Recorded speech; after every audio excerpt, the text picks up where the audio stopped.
Olá pessoal, tudo bem? Meu nome é André. Se você está vendo esse vídeo, provavelmente você recebeu esse panfleto dentro do meu carro. Ou o YouTube acabou entregando esse vídeo para você. Deus então quer que você assista esse vídeo e essa pregação logo a seguir. Esse panfleto faz parte de um projeto que chama Palavra no Carro. Enquanto eu estou dirigindo de aplicativo, ao finalizar as corridas, eu entrego esse panfleto para os passageiros. A intenção é o quê? É trazer uma palavra de fé, esperança e conforto para os corações de cada passageiro que entra aqui. Cada um carrega os seus fardos e eu creio que é uma forma que eu encontrei de poder abençoar cada passageiro que entra dentro do meu carro. Esse projeto está se iniciando comigo e futuramente vai estar com outros motoristas também. Que Deus abençoe a sua vida e que você seja abençoado com essa palavra a seguir.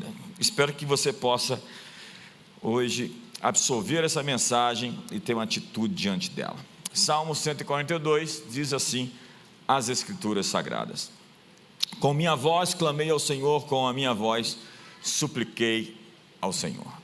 Derramei a minha queixa perante a sua face, expus-lhe a minha angústia.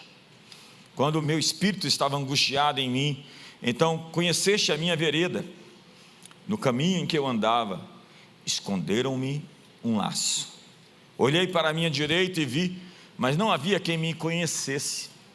Refúgio me faltou, ninguém cuidou da minha alma. A ti, ó Senhor, clamei. Eu disse: tu és o meu refúgio e a minha porção na terra dos viventes. Atende ao meu clamor, porque estou muito abatido. Livra-me dos meus perseguidores, porque são mais fortes do que eu. Tira a minha alma da prisão, para que louve o teu nome. Os justos me rodearão, pois me fizeste bem. A versão da Passion, que você pode adquirir ali também na nossa livraria, que é a versão dos Salmos, na versão TPT, diz assim, uma oração quando ele estava confinado em uma caverna, o rei Davi: Deus, eu clamo a ti, eu levanto minha voz corajosamente para implorar por sua misericórdia. Eu derramo meu coração diante de você e conto todos os meus problemas, pois quando eu estava desesperado, sobrecarregado e prestes a desistir, você foi o único que esteve lá para ajudar. Você me deu uma maneira de escapar das armadilhas ocultas dos meus inimigos. Olho para a minha esquerda e para a minha direita para ver se há alguém que possa ajudar, mas não há ninguém que me note. Não tenho esperança de escapar e ninguém se importa se estou vivo ou morto. Então clamei a ti, Senhor, meu único refúgio. Você é tudo que eu tenho, minha única esperança nessa vida, minha última chance de ajuda. Por favor, ouça o clamor do meu coração, pois estou abatido e preciso desesperadamente de você. Livra-me de todos os que me perseguem, pois não sou páreo para eles. Tira-me dessa masmorra para que eu possa proclamar o teu louvor. E todos os justos celebrarão todas as coisas maravilhosas que você fez por mim. Então vamos lá, Salmo 142. Intitulado Uma Contemplação de Davi, uma oração quando ele estava na caverna. A palavra hebraica contemplação, masquil, poderia ser também traduzida como instrução. Então é um salmo instrutivo. Significa cântico instrutivo ou meditação sábia. O título é Masquil de Davi quando estava na caverna, uma oração. A patrística lê o salmo como uma profecia da oração de Jesus quando ele estava na solidão do Getsêmani, um manual de oração em tempos de crise e perseguição. O contexto histórico a esse salmo é ligado à fuga de Davi para a caverna de Adulão ou para a caverna de Engedi, enquanto ele estava sendo perseguido por Saul. Davi passou tempos em cavernas, como alguns de nós. Na jornada, na caminhada, na trajetória de todo homem de Deus, existem esses momentos de solidão no oculto das cavernas. Essa é uma oração de lamentação individual, mas com elementos instrutivos para os que passam pelas mesmas situações que passou o rei Davi. Ele estava isolado, acuado, cercado de perigos e sem apoio humano. O estado de Davi na caverna de Adulão era de completa miséria, perseguido por seus próprios compatriotas, perseguido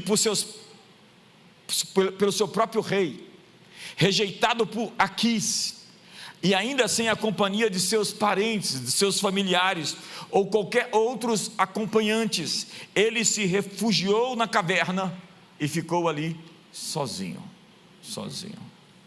Davi expressa aflição, um sentimento profundo de abandono, mas também tem fé no cuidado de Deus no futuro. Há duas notas que correm lado a lado ao longo dessa canção. A primeira é a desse terrível sentimento de desamparo, de desesperança, no que diz respeito aos homens. E a outra é a entrega determinada de uma alma desamparada a Yahvé.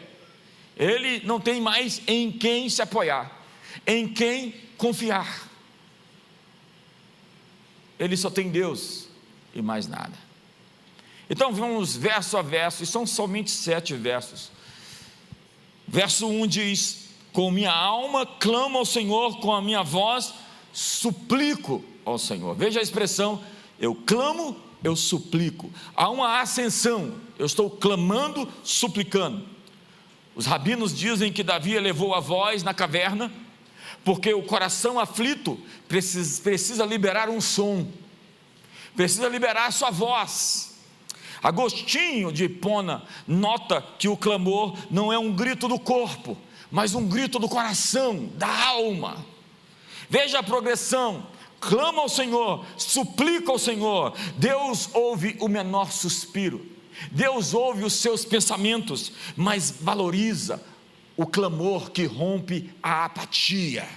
O grito da alma é quando você tem que lidar com a inércia, quando você tem que vencer a gravidade, quando você tem que reagir. Clamo ao Senhor é mais do que um apelo por ajuda. Essa foi também uma declaração de fidelidade ao Senhor, o Deus de Israel. Eu clamo ao Senhor. Haviam tantos deuses, tanta idolatria, e Davi se pega com Deus com todas as forças. Essa é uma das características desse homem. Ele gruda em Deus, ele não larga Deus, ele não tem outra opção. Cavernas são bons refúgios para a oração. Sua penumbra e solidão são úteis ao exercício da devoção. Diz Charles Spurgeon: se Davi tivesse orado tanto em seu palácio quando orava em sua caverna, talvez nunca tivesse cometido o ato que trouxe tamanha miséria nos seus últimos dias.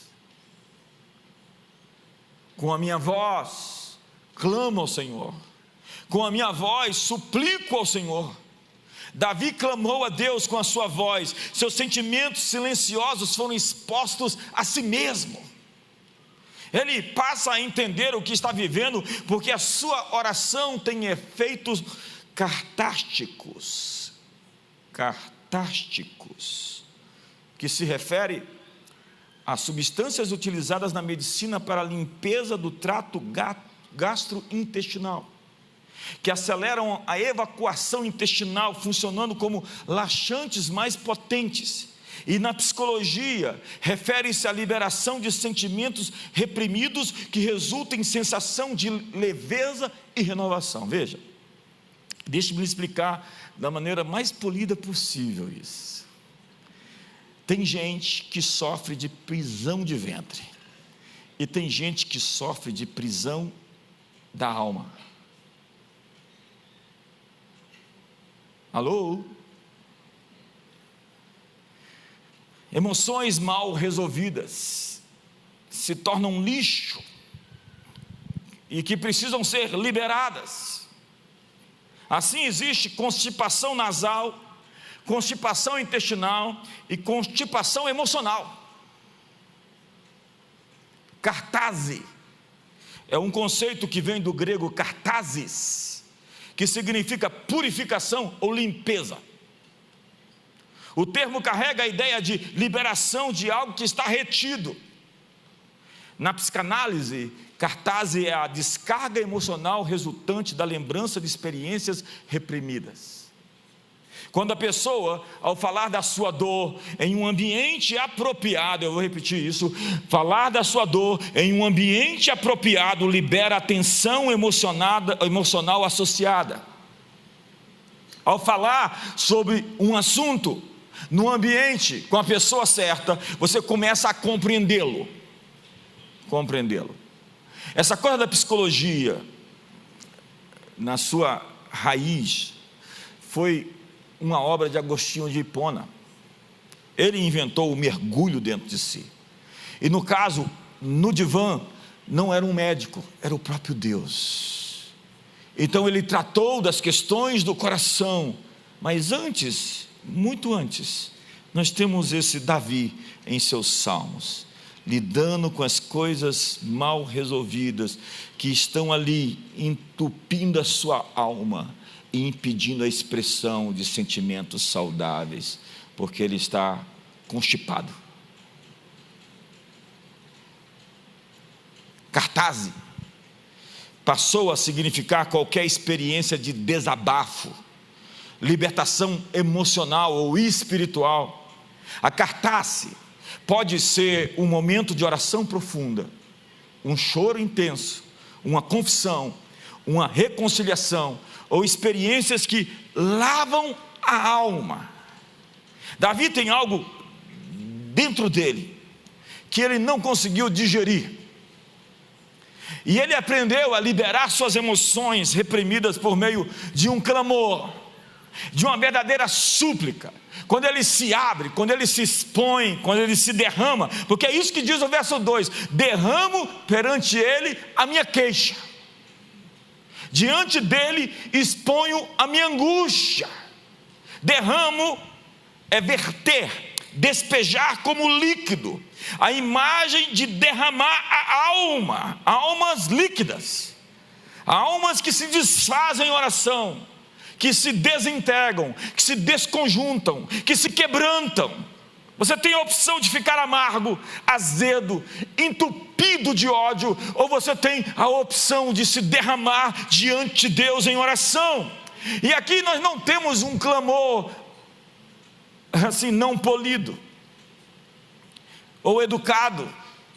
Nós temos um desabafo sincero. Essa é a marca de um homem segundo o coração de Deus. Ele rasga o coração e não apenas as suas vestes. A oração autêntica não esconde a angústia, mas a coloca diante de Deus. Derramo a minha queixa perante Ele.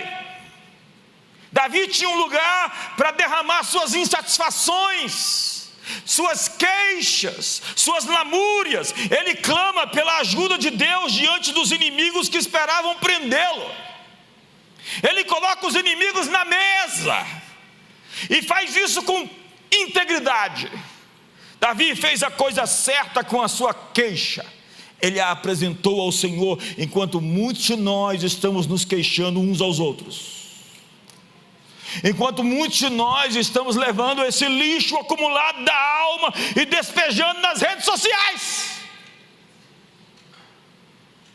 É incrível. Vomitar não é uma coisa que você faz em público. E tem gente vomitando no Instagram.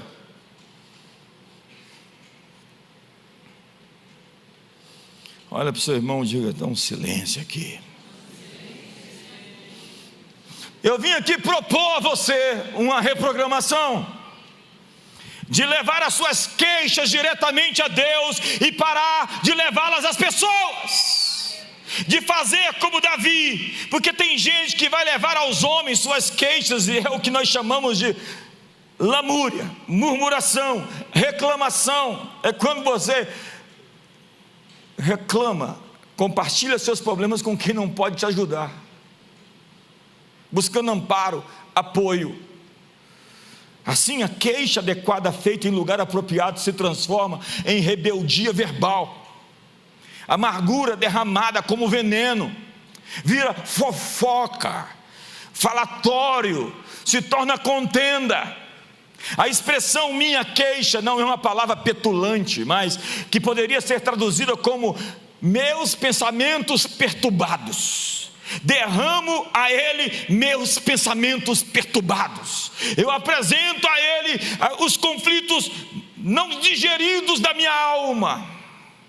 Derramo diante dEle a minha queixa, diante dEle exponho a minha angústia. Eu gosto desse Davi, gente. A palavra queixa, se ri, é o gemido do coração convertido em fala. A capacidade de exprimir, de expressar, de falar do que está sentindo, torna Davi uma das razões de ser chamado um homem segundo o coração de Deus. Falar dos seus sentimentos não é coisa para meninos, mas para homens. E ele sabe falar apropriadamente para a pessoa certa. Ele não está buscando cúmplices ou pessoas que possam simplesmente ouvi-lo e não ajudá-lo em coisíssima nenhuma. Por vezes até atrapalha falar com algumas pessoas. No Salmo 55 ele diz: à tarde, de manhã e ao meio-dia me queixo e gemo, e Ele ouve a minha voz. No Salmo 64 ele diz: ouve, ó Deus, a minha voz na minha queixa. Eu gosto disso. Eu estou propondo uma reprogramação. Leve a sua queixa ao Senhor. Leve o que está errado diante do trono. Apresente diante dele as suas insatisfações. O salmista não reprime a angústia, nem a dirige a outros. Leva o peso diretamente a quem pode resolver. Davi sabe fazer da oração uma exposição honesta da sua dor. Eu vou repetir: uma exposição honesta da sua dor. Como uma criança conta suas tristezas à sua mãe, conte ao Senhor todas as suas tristezas e queixas, suas misérias, seus medos, conte tudo, e grande alívio virá ao seu espírito. A TPT, a tradução da Passion, traz: eu derramo meu coração diante de você e conto todos os meus problemas. No verso 3, continuamos: quando dentro em mim esmorece o meu espírito, conheces a minha vereda. No caminho em que ando, ocultaram-me uma armadilha. Veja, esmorecer o espírito é o mesmo que desmaiar, desfalecer, sentir-se sufocado, constipado emocionalmente. Davi viveu sob muitas pressões, e ele foi sincero para admitir sua fraqueza, porque tem gente que parece forte todo o tempo, e é óbvio que você não pode ficar fraco na frente dos inimigos, porque senão eles vão acabar com você. Mas você precisa de um lugar onde você é fraco. Para Davi, a fé não é bravata, a fé não é triunfalismo, não é coisa de pose, de tentar parecer interessante, quando se é apenas interesseiro. Ele não é dramático, mas a vida dele era. Há uma diferença entre fazer drama, aumentar uma situação, e realmente ter uma situação dramática para resolver. E Davi está cheio disso. Ele vive tensionado, esticado, pressionado, porque seu chamado exigia dele a estrutura de um rei. E reis são formados sob pressão, sob calor, sob fogo. E Davi deveria ser então preparado, treinado, equipado para ser esse modelo que seria espelhado por gerações e até por milênios. Eu sou particularmente impressionado, sou impactado pelo exemplo deste menino de Belém, que se torna o rei de Israel e o arquétipo do Messias. Davi tem que ser estudado. Quando dentro de mim esmorece o meu espírito, conheces a minha vereda. Seu espírito esmorece e a sua vereda é exposta. Às vezes nós somos impactados e abalados para que nossos caminhos se revelem. Paulo diz: provai mesmo se vocês estão na fé. É quando Deus está questionando alguns comportamentos nossos. Deus conhece a vereda, Ele vê cada passo que damos. Mesmo no escuro da caverna, Deus sabia o caminho que Davi fazia em seu coração. Eu vou repetir: todos nós fazemos um caminho em nossos próprios corações. E nesse caminho, diz ele, colocaram para mim um laço. É incrível isso. Nada novo debaixo do céu, é só a repetição. Estamos vivendo no século 21 o que outrora viveram profetas, reis, apóstolos. Colocaram para mim um laço, uma armadilha.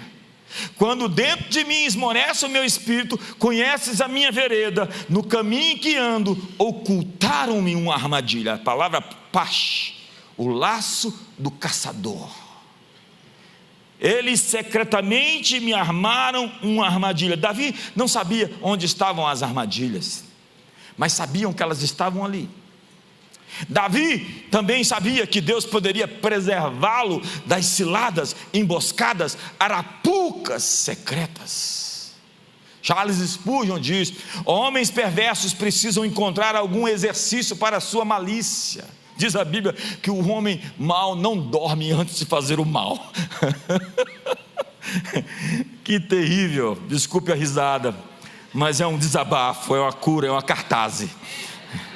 E portanto, quando não ousam atacar abertamente, eles trabalham secretamente. Amaleque não ataca de frente, ele não olha nos olhos, ataca pelas costas.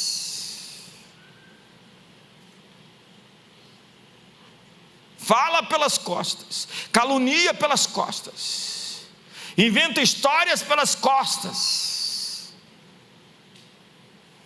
Deus conhece os caminhos e as armadilhas invisíveis que nos cercam.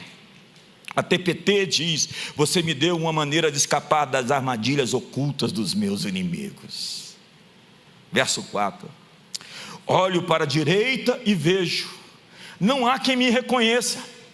Refúgio me falta, ninguém se interessa por minha alma. Davi foi abandonado por amigos e aliados.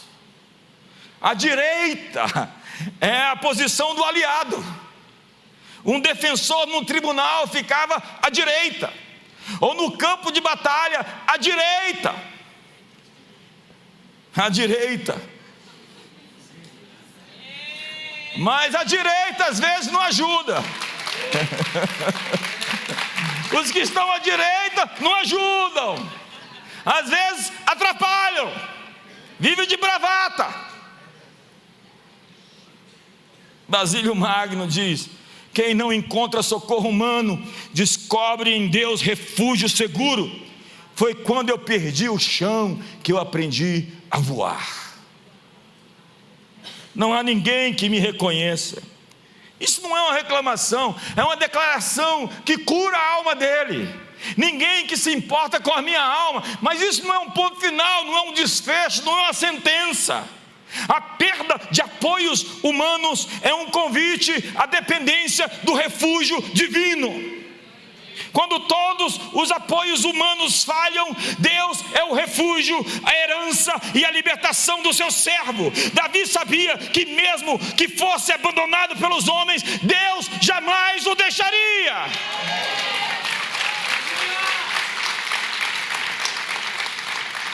Diz o Salmo 16: o Senhor tem sempre a minha presença, estando Ele à minha direita.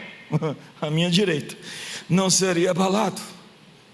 Porque o Salmo 109 diz: ele se põe à direita do pobre, nunca à esquerda, para o livrar dos que julgam a sua alma.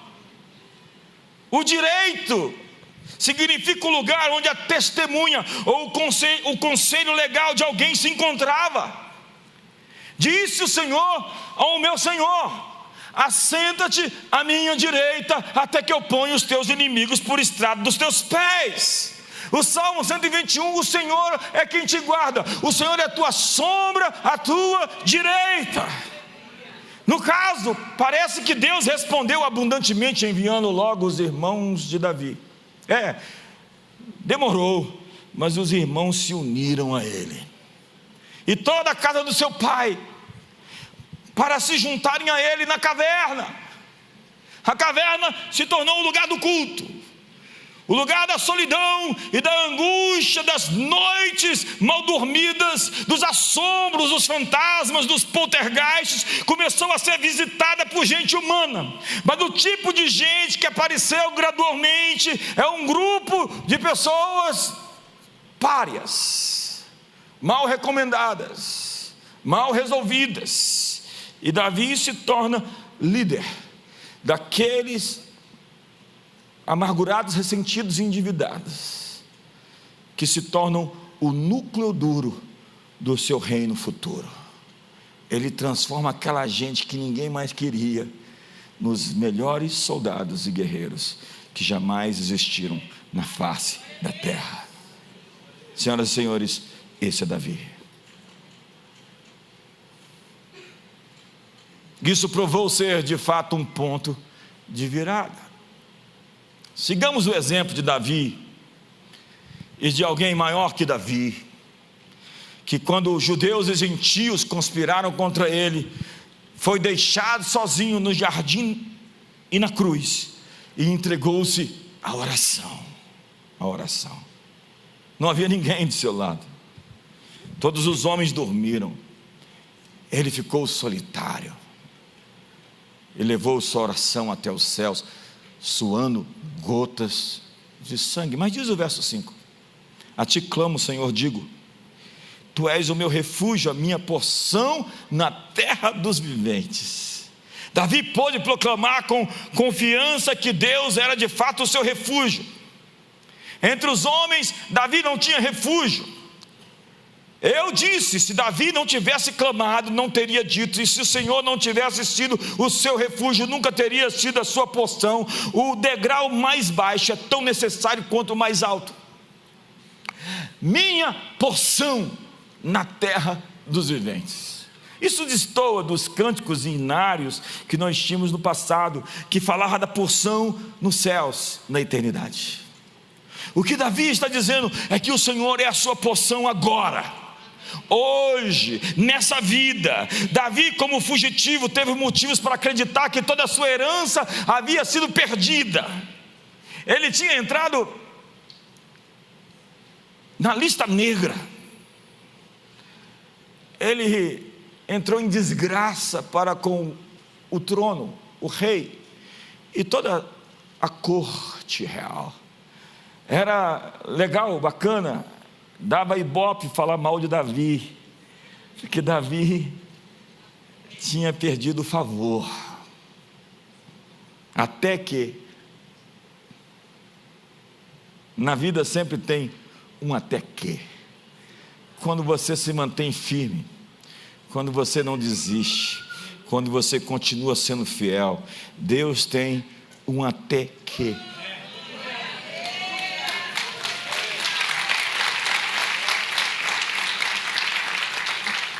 Ele tinha confiança que o próprio Deus era a sua porção, a sua herança. Davi também sabia que se beneficiaria dessa porção na terra dos viventes. Como disse Jó, eu sei que o meu Redentor vive e que por fim se levantará sobre a terra, e em minha carne, em vida, eu verei a Deus, eu terei todas as respostas. A minha vitória não está na eternidade. A eternidade é a celebração da vitória que conquistamos nessa vida. Importante isso, aqui e agora, não apenas na era vindoura. A TPT traz: então clamei a Ti, Senhor, meu único refúgio, Você é tudo que eu tenho, minha única esperança nessa vida, minha última chance de ajuda. Na Bíblia da Boa Nova se destaca a frase: Você é tudo o que eu quero. Verso 6: atende ao meu clamor, porque estou muito abatido. Livra-me dos que me perseguem, pois são mais fortes do que eu. Palavra abatido, enfraquecido, oprimido, empobrecido. Davi reconhece a sua desvantagem humana diante dos inimigos. Ele diz: meus inimigos são mais fortes, eu não sou páreo. Jonathan Edwards, o grande avivalista do primeiro grande despertamento americano, talvez o maior teólogo da história americana, diz que a consciência da própria fraqueza é o início do avivamento. É quando você para de lutar e se entrega, não à luta, mas a Deus. É quando cai a ficha que você não tem como vencer isso e você precisa de uma força maior. Paulo disse: quando eu estou fraco, é que eu sou forte, porque na minha fraqueza é que Deus aperfeiçoou o seu poder. É como Jacó, que lutou com Deus, e quando ele foi ferido e quebrantado, ele pôde vencer, porque feridos e quebrantados, que confiaram, como alguém disse, a fé não é um esforço, é uma entrega. A oração, antes de tudo, precisa ser honesta. Tudo que nós precisamos ao orar é de honestidade, porque há orações que são feitas para impressionar. Os fariseus ficavam fazendo longas orações para que as pessoas vissem como eles eram espirituais. Tem gente que imposta a voz na oração para falar como ele é um cara piedoso, extraordinário, maravilhoso, para que as pessoas ouvissem. Porque há orações, água com açúcar, feitas como calmante, para acalmar por apenas um momento, para enxugar o gelo.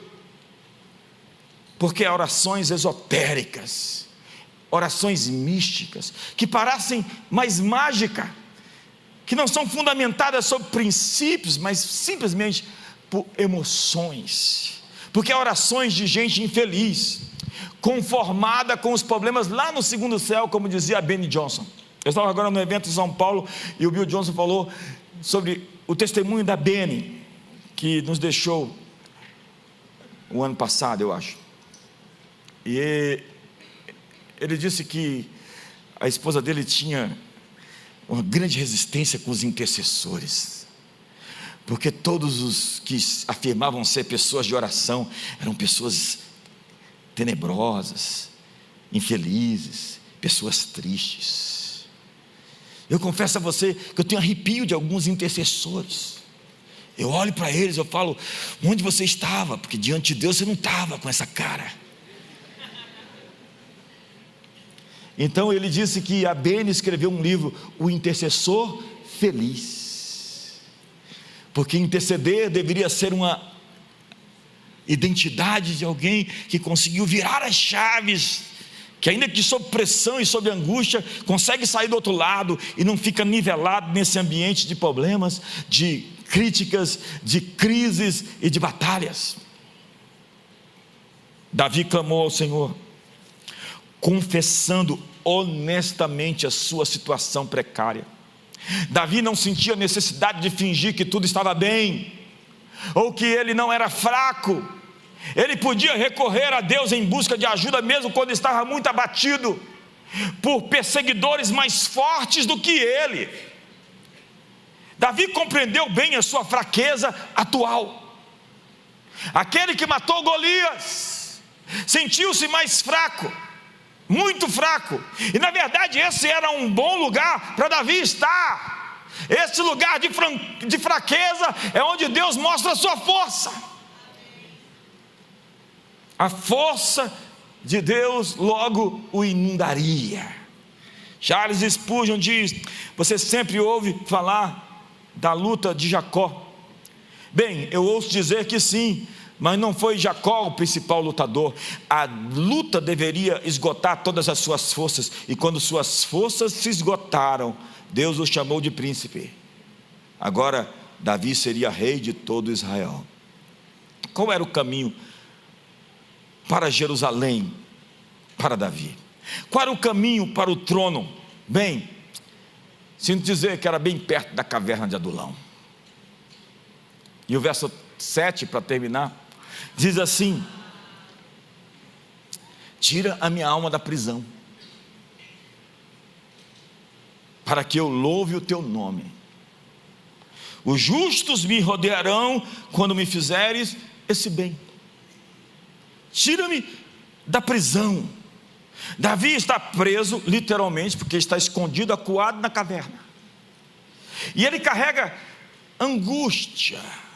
Ele está constipado pelo medo. Ele está cheio de opressão. Há uma prisão interior, uma alma em prisão. O ventre da sua alma estava preso. A ideia do texto é a seguinte: faz minha alma sair do confinamento. Eu estou falando com muitas pessoas aqui que não conseguiram digerir muita coisa na vida. Eu estou falando com pessoas que têm arranhões na alma. Eu tenho falado aqui essa manhã com pessoas que têm lixo acumulado dentro de si. Isso está apodrecendo dentro de você. Está fazendo você seco. Porque é isso que acontece no seu intestino, ou na sua alma, ou nas suas vias aéreas superiores. Quando você não resolve a sua constipação, ela vira uma infecção. Isso pode matar você. Davi diz: livra a minha alma da prisão. Minha alma é frequentemente uma forma de dizer eu, apenas eu. Minha alma sou eu. Ele ansiava por se libertar de um sentimento que o consumia. Seu louvor público estava sendo impedido por uma obstrução na alma. A expressão para que eu te louve declara que a libertação tinha o propósito de adoração. A libertação tem como objetivo glorificar a Deus publicamente, declaradamente, em todos os lugares. É um poderoso testemunho adorar a Deus em ambientes não congregacionais. Não guarde o seu louvor somente para a igreja. Celebre-o em público, no carro, nas ruas, nas praças, nos shoppings, onde você for. Crie uma atmosfera ao seu redor, porque isso é extremamente poderoso. Enquanto você está levando o seu lixo às pessoas, sua queixa às pessoas, você não vai poder viver a realidade da promessa desse verso 7. Ele diz que o efeito daquilo era que os justos me rodearão. Quando você deixar de levar suas queixas a todas as pessoas e trocá-las por louvor comunitário, novas pessoas vão se juntar a você. Ei, eu comecei falando que eu estou propondo uma reprogramação. Nós precisamos parar de falar das coisas que nos atrapalham. Nós precisamos virar o disco. Nós precisamos mudar a música. Nós precisamos trocar nossas histórias e as nossas narrativas. Nós precisamos adorá-lo, celebrá-lo publicamente. Há coisas dentro de nós que estão nos constipando e que vão deixar de existir quando nós adorarmos, ao invés de nos queixarmos. Após a crise, diz a Bíblia, Davi seria cercado por justos em vez de inimigos. Os justos me cercarão. Pode ser traduzido, ou deve ser traduzido como: os justos me coroarão. É isso que diz a palavra atá ou catar na Strong. Coroar, cercar como coroa. Os justos formarão um círculo de honra e comunhão ao redor do liberto, do que teve a sua alma livre da queixa. Da queixa. Tem gente que nada está certo, há um vício, há uma sinapse, um caminho neural, onde a insatisfação tem que ser declarada. Provérbios diz que o estulto, o idiota, o tolo, quer publicizar a sua dor, a sua insatisfação, quando deveria fazer isso perante o Senhor. O cenário de solidão de Davi, o cenário de desamparo, o homem da caverna, seria alterado em pouquíssimo tempo, porque uma multidão de homens estava chegando para apoiá-lo. Quando ele virou o disco, quando ele mudou a narrativa, quando ele alterou o seu estado de ânimo, quando ele se desconstipou, quando ele lidou com a prisão de ventre da sua alma, algo externamente aconteceu fora dele. Os ímpios que o perseguiam foram trocados por gente boa que começou a chegar no estado bruto. Era gente muito boa que estava amargurada, ressentida, endividada, em perigo, descontente. Chegaram até ele para começar o processo de levá-lo até o trono. Ele diz: os justos vão me cercar, vão me rodear, vão me coroar. Então você vai ver que até a limpeza interior vai limpar exterior. Muitas das perdas que nós temos relacionais, na verdade, são podas. Deixe ir.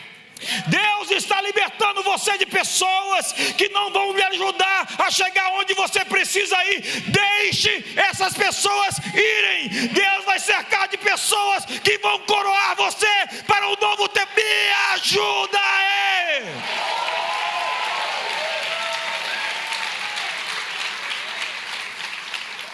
Trap diz no hebraico: me coroarão.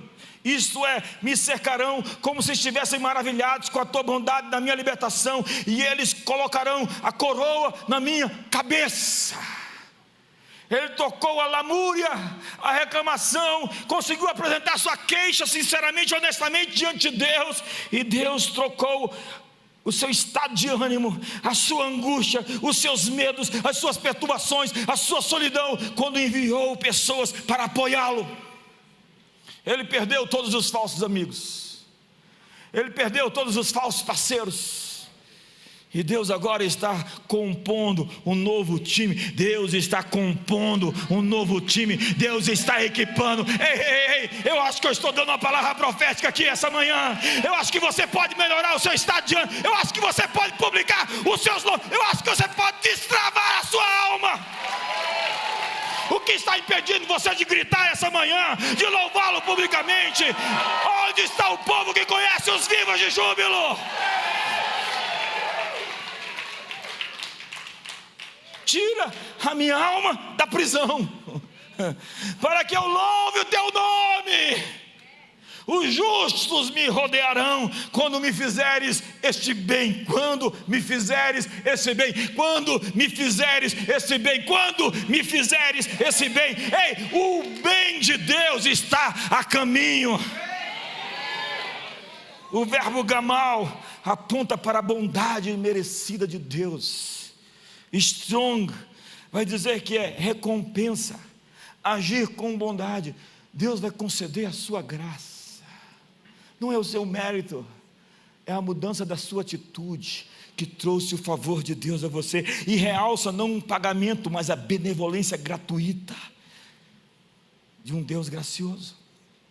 Deus não liberta apenas para aliviar o ventre da alma, mas para nos devolver a alegria de adorá-lo e a comunhão com os seus santos, com o seu povo. A TPT diz: tira-me dessa masmorra, para que eu possa proclamar o teu louvor, e todos os justos celebrarão todas as coisas maravilhosas que você fez por mim. Davi terminou esse salmo com grande confiança. Veja o início, veja o final. A propósito, Deus sempre melhora no caminho. Deus termina melhor do que começa. Deus está fazendo algo novo, está melhorando, está aperfeiçoando. Deus está trabalhando, Deus está enviando pessoas, Deus está formando um novo time, uma nova equipe.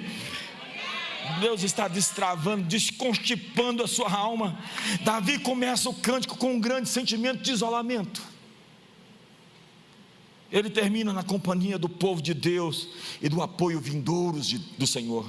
Davi começou com a sensação de ser baixo, de ser fraco. Ele termina confiante na bondade futura de Deus, sabendo que Deus o trataria generosamente. Ele dizia que seus inimigos eram mais fortes do que ele, mas terminou cercado ou coroado por gente muito correta, muito certa, por verdadeiros parceiros para a vida inteira. Quando ele digeriu o que havia dentro dele, esvaziou o ventre da alma, Deus também trouxe para perto dele as pessoas do seu destino.